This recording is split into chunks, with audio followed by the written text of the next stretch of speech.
Hello बच्चों, चलिए प्रश्न देखते हैं। स्वपरागण के लिए आवश्यक 4 परिस्थितियों का उल्लेख कीजिए।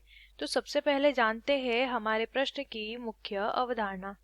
हमारे प्रश्न की मुख्य अवधारणा है, हमें यहाँ पे बताना है स्वपरागण के लिए आवश्यक परिस्थितियां। स्वपरागण के लिए आवश्यक परिस्थितियां बतानी है, कौन कौन सी परिस्थितियां होंगी तो स्वपरागण हो पाएगा पादप में। ठीक है, तो देखिए सबसे पहले बात किसकी कर लेते हैं, स्वपरागण के बारे में जान लेते हैं, फिर उसकी आवश्यक परिस्थितियों के बारे में जानेंगे। स्वपरागण एक ऐसी प्रक्रिया होती है, यानी परागण का ऐसा प्रकार जिसमें एक पुष्प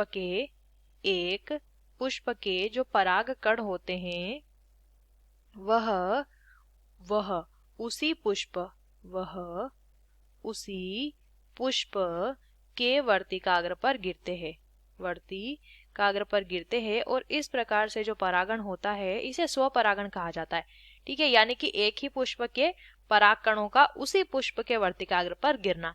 अब यहाँ पे ऐसे पुष्पों के लिए आवश्यक परिस्थितियां हमें बतानी है, तो यहाँ पे लिख लेंगे आवश्यक परिस्थितियां हमें प्रश्न में पूछी गई हैं। देखिए पहली आवश्यक परिस्थिति होती है पुष्प का द्विलिंगी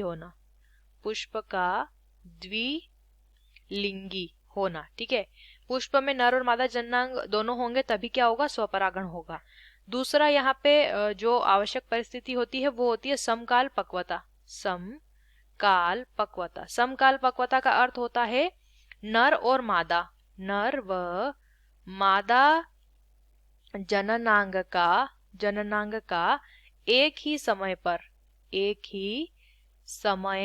पर क्या होना, परिपक्वन होना। तभी क्या होगा, तभी हो पाएगा स्वपरागण। ठीक है, अलग अलग समय पर परिपक्व होंगे तो यहाँ पे स्वपरागण नहीं हो पाएगा। तीसरी यहाँ पे परिस्थिति होती है सव्रंत पुष्पता यानी कि पुष्प पर व्रंत होंगे तो पुष्प जो है एक साथ खुलते हैं जिससे आसानी से परागकण वर्तिकाग्र पर गिर पाएंगे। ठीक है, अलग अलग समय पर पुष्प खुलेंगे या फिर पुष्प जो है समय पर खुलेंगे ही नहीं तो भी जो है स्वपरागण नहीं हो पाएगा। चौथी यहाँ पे आवश्यक परिस्थिति ये होनी चाहिए कि उस पादप में परागण की विफलता होनी चाहिए। यदि परागण के लिए वो सक्रिय होगा तो वहां पर फिर परागण की प्रक्रिया देखने को मिलेगी, स्वपरागण की प्रक्रिया आपको देखने को नहीं मिलेगी। तो ये 4 आवश्यक परिस्थितियां होती हैं। आशा करते हैं आपको इस प्रश्न का उत्तर समझ आया होगा। धन्यवाद।